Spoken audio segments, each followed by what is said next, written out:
ajaran Islam membawa pengaruh yang cukup luas. Misalnya, dengan memunculkan kerajaan-kerajaan bercorak Islam di Indonesia. Kerajaan yang kali ini akan dibahas adalah Kerajaan Aceh Darussalam yang pernah berdiri di Provinsi Aceh, Indonesia, tepatnya di sebelah utara Pulau Sumatera. Berdirinya Kerajaan Aceh ini bermula ketika kekuatan Barat telah tiba di Malaka. Hal itu mendorong Sultan Ali Mughayat Shah untuk menyusun kekuatan dengan menyatukan kerajaan-kerajaan kecil di bawah payung Kerajaan Aceh. Untuk membangun kerajaan yang besar, Sultan Ali Mughayat Shah membentuk angkatan darat dan laut yang kuat. Hingga akhirnya terbentuklah suatu kerajaan yang berdaulat di bagian utara Pulau Sumatera dengan nama Kerajaan Aceh Darussalam pada tahun 1514 Masehi. Kerajaan Aceh mengalami masa kejayaan pada masa pemerintahan Sultan Iskandar Muda yang menjabat pada tahun 1607 sampai 1636 Masehi. Pada masa pemerintahan beliau merupakan masa kebanggaan dan kemegahan serta disebut zaman keemasan Kerajaan Aceh Darussalam, di mana pada masa pemerintahannya tidak hanya pengaruh dan perluasan wilayah kekuasaan, tapi di bidang penertiban, susunan pemerintahan, dan hubungan antara rakyat dengan pemerintah atau rakyat dengan rakyat, dan daerah kekuasaan yang luas. Siapa saja sih raja atau sultan dari Kerajaan Aceh Darussalam ini? Inilah 6 dari sekian banyaknya sultan yang ada di Kerajaan Aceh Darussalam. Yang pertama adalah Sultan Ali Mughayat Shah yang menjabat dari tahun 1514 sampai 1530 Masehi. Yang kedua, Sultan Salahuddin yang menjabat dari tahun 1530 sampai 1537 Masehi. Yang ketiga, Sultan Alauddin Riyad Shah yang menjabat dari tahun 1537 sampai 1568 Masehi. Yang keempat, Sultan Iskandar Muda yang menjabat dari tahun 1607 sampai 1636 Masehi. Yang kelima, Sultan Iskandar Tsani yang menjabat dari tahun 1636 sampai 1641 Masehi.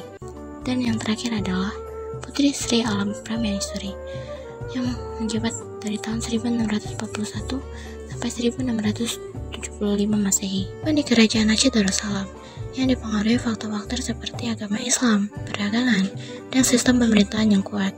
Di bawah pemerintahan Islam, agama memainkan peran penting dalam kehidupan sehari-hari untuk mempengaruhi budaya, hukum, dan tata cara sosial.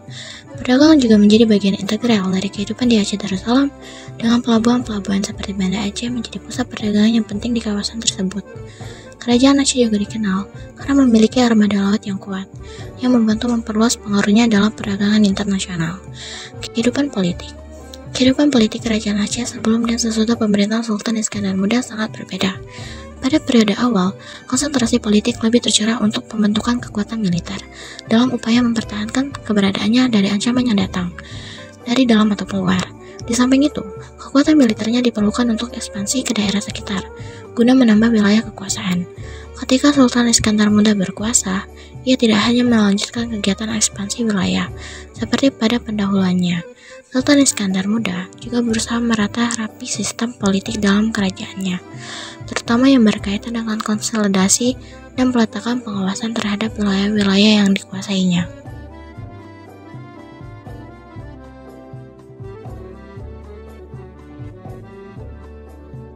Ini adalah bukti-bukti peninggalan Kerajaan Aceh Darussalam.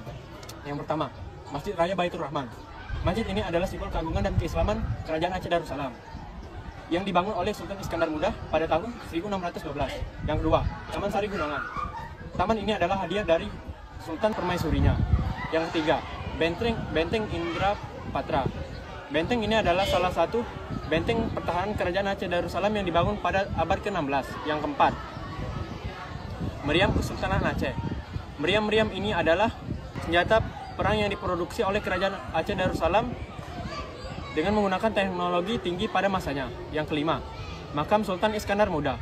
Makam ini adalah tempat peristirahatan terakhir dari Sultan Iskandar Muda, raja yang paling disegani, dihormati dalam sejarah Kerajaan Aceh. Yang keenam, Uang emas Kerajaan Aceh. Uang emas ini adalah mata uang resmi yang digunakan oleh Kerajaan Aceh Darussalam pada masa keemasannya. Uang Emas ini menunjukkan kemakmuran dan kemajuan ekonomi kerajaan Aceh Darussalam yang berdagang dengan berbagai negara. Yang ketujuh, Hikayat Aceh. Hikayat Aceh adalah salah satu karya sastra yang ditulis oleh para ulama dan sastrawan kerajaan Aceh Darussalam pada abad ke-17.